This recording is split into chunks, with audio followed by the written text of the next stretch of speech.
Hai semuanya.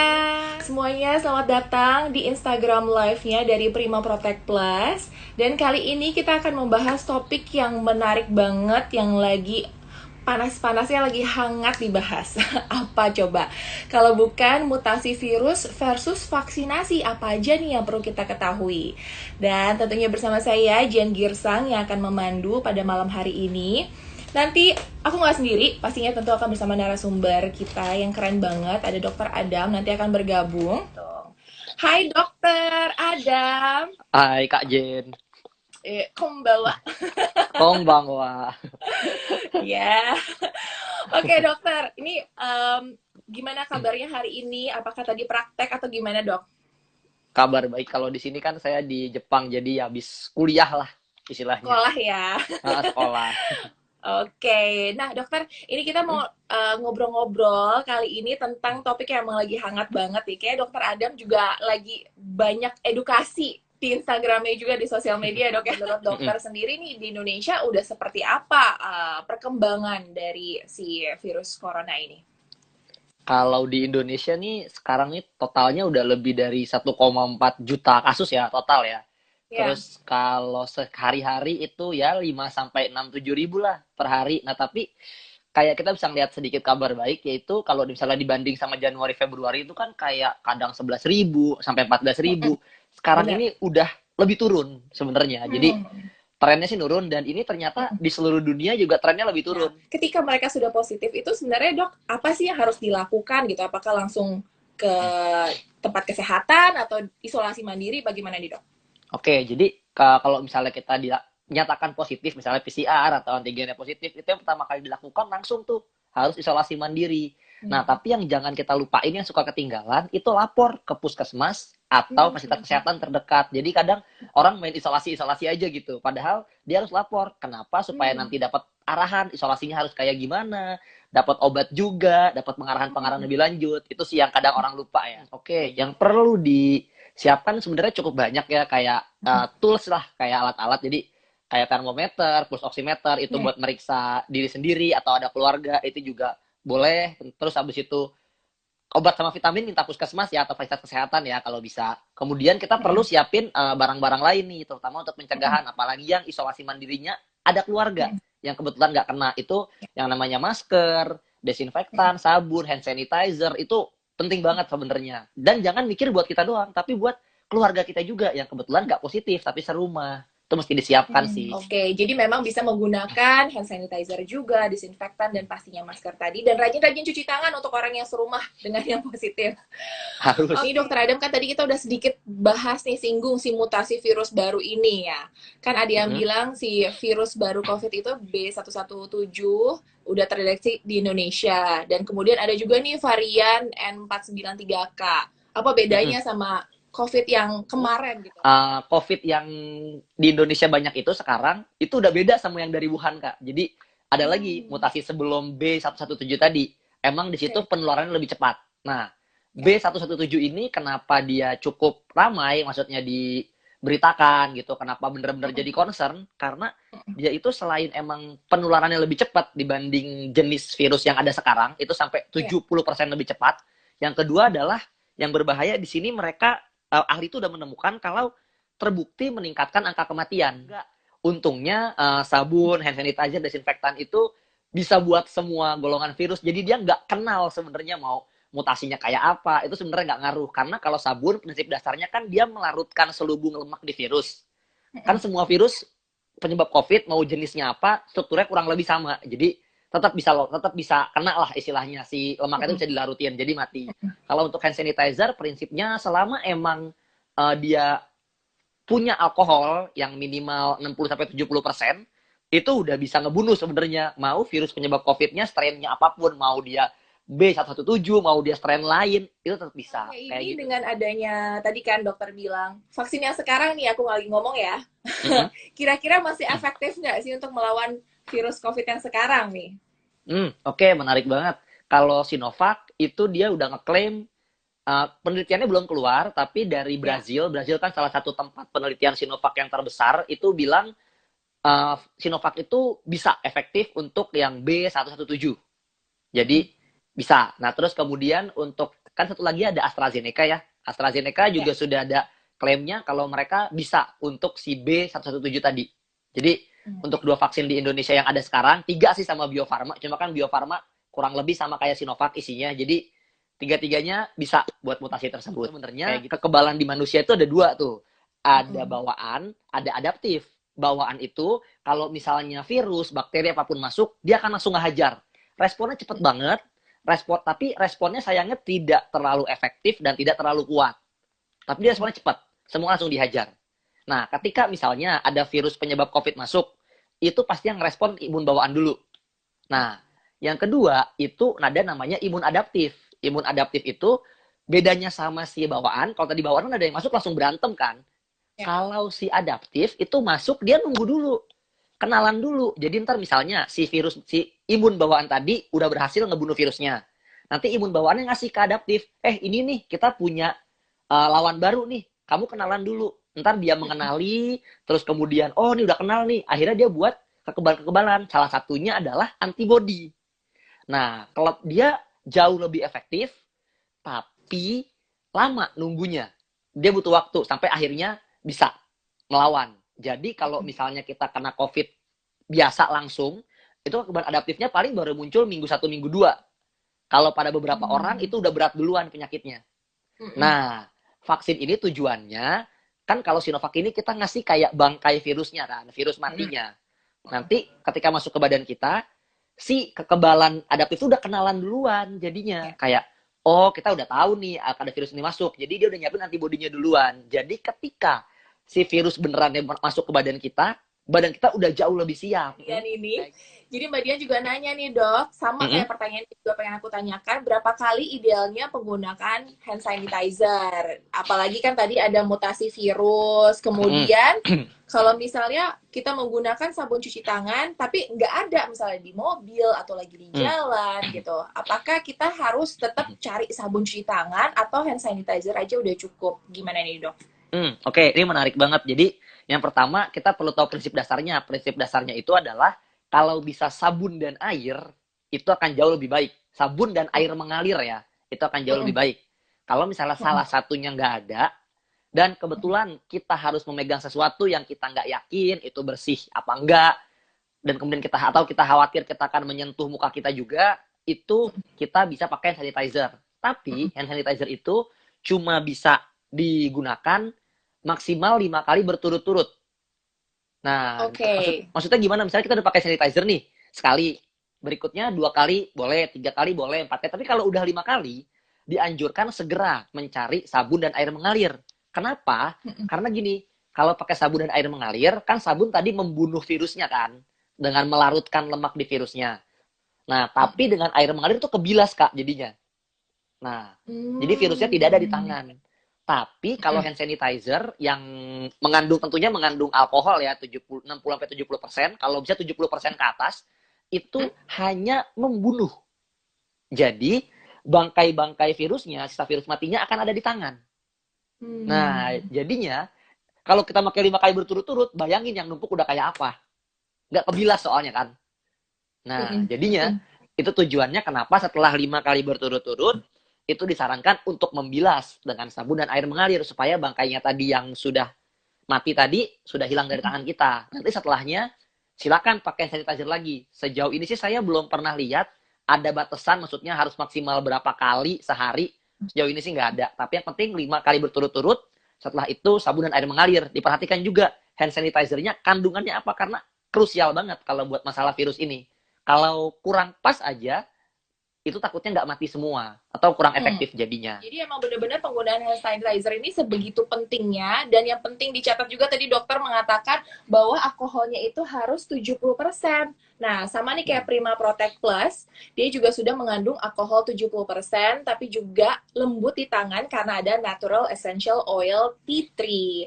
Nah, tapi yang pasti tadi dokter bilang, kalau udah keseringan 5 kali, bangkainya di sini semua, pakai sabun cuci tangan ya. Sabun cuci tangan di air yang mengalir. Nah, tenang aja, Prima Protect Plus juga sudah mengeluarkan sabun cuci tangan yang efektif membunuh kuman. Dan tadi dokter katakan paling baik tetap cuci tangan. Ditulis kita harus menggunakan, tadi dokter juga katakan double mask nih nih sekarang untuk Mm-mm. mencegah penularan virus tersebut. Boleh dong dok dijelasin kenapa harus sampai Isu double double? mask ini muncul karena si B117 tadi. Sebenarnya itu, Kak. Hmm. Jadi dia muncul gara-gara itu. Nah, jadi kayak orang mikir gimana caranya kita bisa memproteksi lebih gitu. Caranya gimana? Nah, terus makanya muncul isu double mask. Kenapa? Karena kan biasanya orang pakai masker apa? Masker bedah, masker yang disposable atau Ya, pakai masker kain. Kan dua itu ya. opsinya ya. Nah, jadi Hmm. double mask itu ditumpuk. Jadi pakai masker disposable dulu, baru ditimpa sama masker kain. Kenapa? Oke. Itu untuk mengurangi kelemahan dari masing-masing masker. Masker kain itu kelemahannya, kemampuan Hmm. filtrasinya itu nggak sekuat masker bedah. Jadinya ketika Hmm. ditumpuk, masker kain itu kan cenderung lebih tight fit, cenderung lebih ketat kan. Ya. Jadi ketika ditumpuk, si tight fit dari masker bedahnya terselesaikan solusinya, sudah dapat ketutup, dan masker kain yang filtrasinya kurang sudah ada dari masker bedahnya. Jadi win-win solution. Hmm. Tapi Hmm. jangan dibalik. Kayak gitu sih. Oke. Nah, karena tadi dokter juga sekalian ngomong masker medis, sekarang kan di luar juga Mm-mm. udah banyak nih masker-masker lainnya yang Mm-mm. beredar. Nah, kira-kira kita sebagai konsumen yang cerdas juga gimana sih dok cara memilih masker yang benar-benar efektif gitu? Nah, kalau dari ini ada anjurannya dari Mm-mm.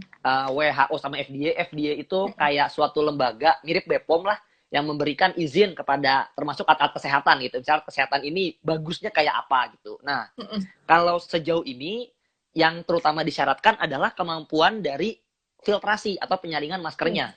Di sini Ya. dari FDA itu bilang ada 2 poin utama. Yang pertama namanya kemampuan, efisiensi filtrasi dari partikel-partikel.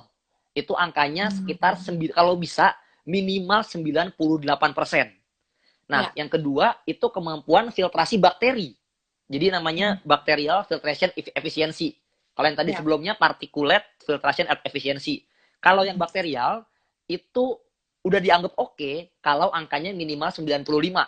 Tapi mereka bilang kalau bisa 98 yang kalian cari minimal.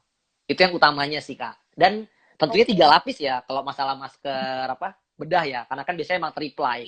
Nah, di Prima Protect Plus kita juga ada solusinya. Jadi kita juga ada masker dari Prima Protect Plus yang tentunya sudah sesuai dengan yang dikatakan oleh Dokter Adam tadi. Dan teman-teman, aku juga sedikit mau jelasin ya dok, nggak apa-apa ya dok. Boleh, Jadi di sini silakan. aku jelasin Prima Protect Plus Disposable Face Mask ini, teman-teman ada 2 kemasan. Jadi ada satu pack isinya 5 piece dan ada satu renceng bisa isinya 10 piece. Nah, jadi yang pasti ini sudah menggunakan bahan hypoallergenic.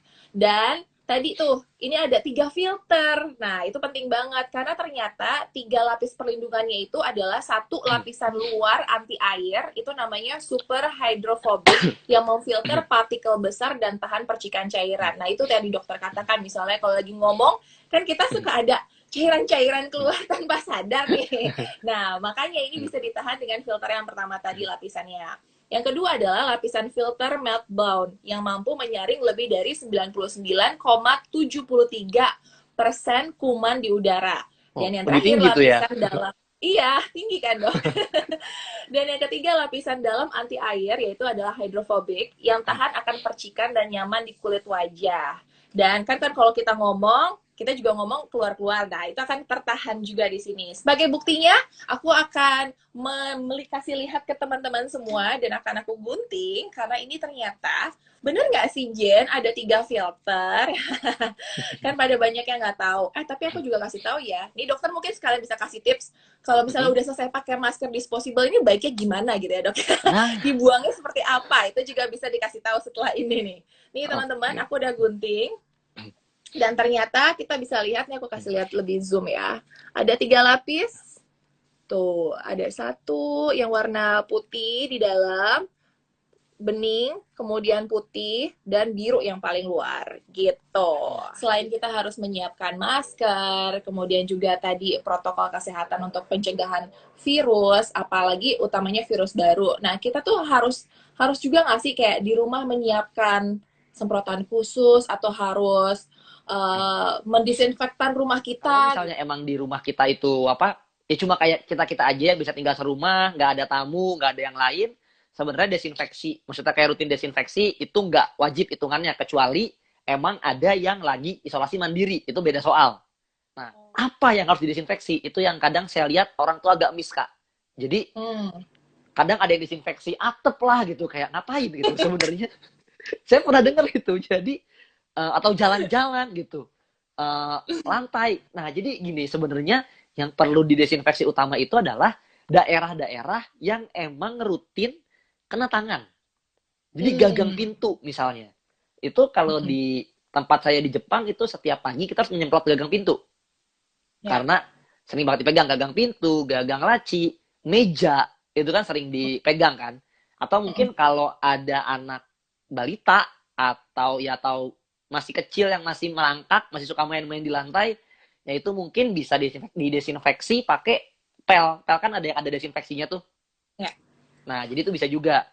Itu sebenarnya prinsipnya 1 kali sehari aja udah cukup sih. Tapi kalau ada orang Hmm. lain nih yang misalnya kayak tadi saya cerita pembantu atau anak tetangga atau teman atau siapa yang datang ke rumah, itu setelah Hmm. dia pulang langsung Ya. didesinfeksi daerah yang emang dia ada di situ tadi. Kayak gitu Ya. sih. Oke, jadi disinfektan ini sesuai penggunaannya. Kalau misalnya memang tidak banyak orang yang ada di situ, sekali sehari cukup. Tapi Mm-mm. kalau misalnya ada yang datang berulang-ulang, ada tetangga, ada teman gitu. Nah, semua tempatnya, misal tempat duduknya, sofanya yang kemudian dipegang-pegang sama teman kita gitu. Nah, itu baiknya Mm-mm. juga disinfektan. Nah, karena aku juga punya anak di rumah dong.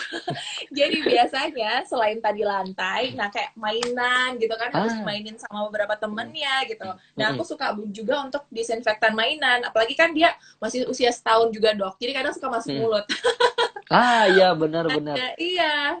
Nah jadi biasanya aku paling aman itu aku ambil Prima All Surface Disinfectant. Jadi ini sudah ada 70% alkohol dan ini bisa compatible dari all surfaces. Jadi semua permukaan aman. Contohnya untuk kayu, vinil, kaca dan plastik. Jadi tinggal biasanya aku semprot seperti ini.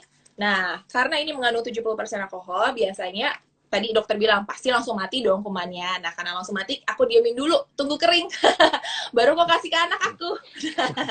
Gitu, jadi lebih aman. Jadi aku udah tahu kalau misalnya ini sudah steril dan sudah bersih. Sama kayak tadi gagang pintu dipegang sama semua orang. Oke, dokter, kalau gitu pertanyaan terakhir ya dok ya. Jadi kan Mm-mm. mungkin dokter juga bisa menyampaikan kepada teman-teman di sini semuanya terkait gimana sih virus, vaksinasi, dan pencegahannya. Apalagi kalau misalnya di rumah kita ada orang tua lansia yang mungkin kurang olahraga, keluar rumah juga takut gitu kan.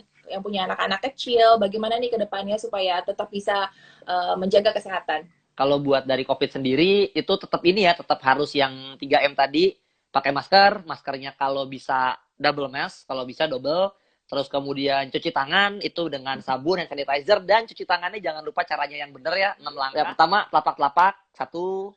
Yang kedua ini nih, sela-sela jari sama punggung. Terus habis itu punggung terutama ya. Yang ketiga sela-sela jari. Yang keempat nih, daerah sini nih, buku-buku. Terus yang kelima nih jempol. Terus yang keenam ini kayak gini.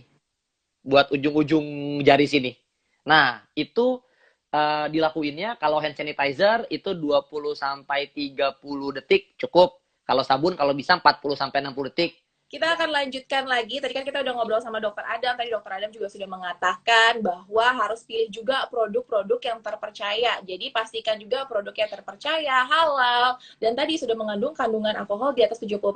Seperti produk Prima Protect Plus ini. Nah, kalian juga bisa mendapatkannya di mana, Jen? Misalnya, aduh pengen beli tapi nggak tahu di mana, tenang, gampang banget untuk mendapatkan produk Prima Protect Plus ini. Ternyata ada di Indomart dan Alfamidi. Tinggal jalan kaki sedikit aja langsung ada loh.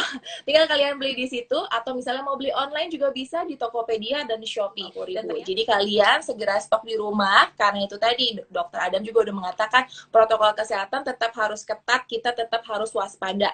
Mau mutasi virusnya seperti apa, yang penting kita jaga diri kita dan jaga keluarga kita. Karena itu tadi lebih baik mencegah daripada mengobati. Dokter Adam dan semua teman-teman, terima kasih atas waktunya malam hari ini. Sehat-sehat ya semuanya. Dadah. Ya, dadah, terima kasih.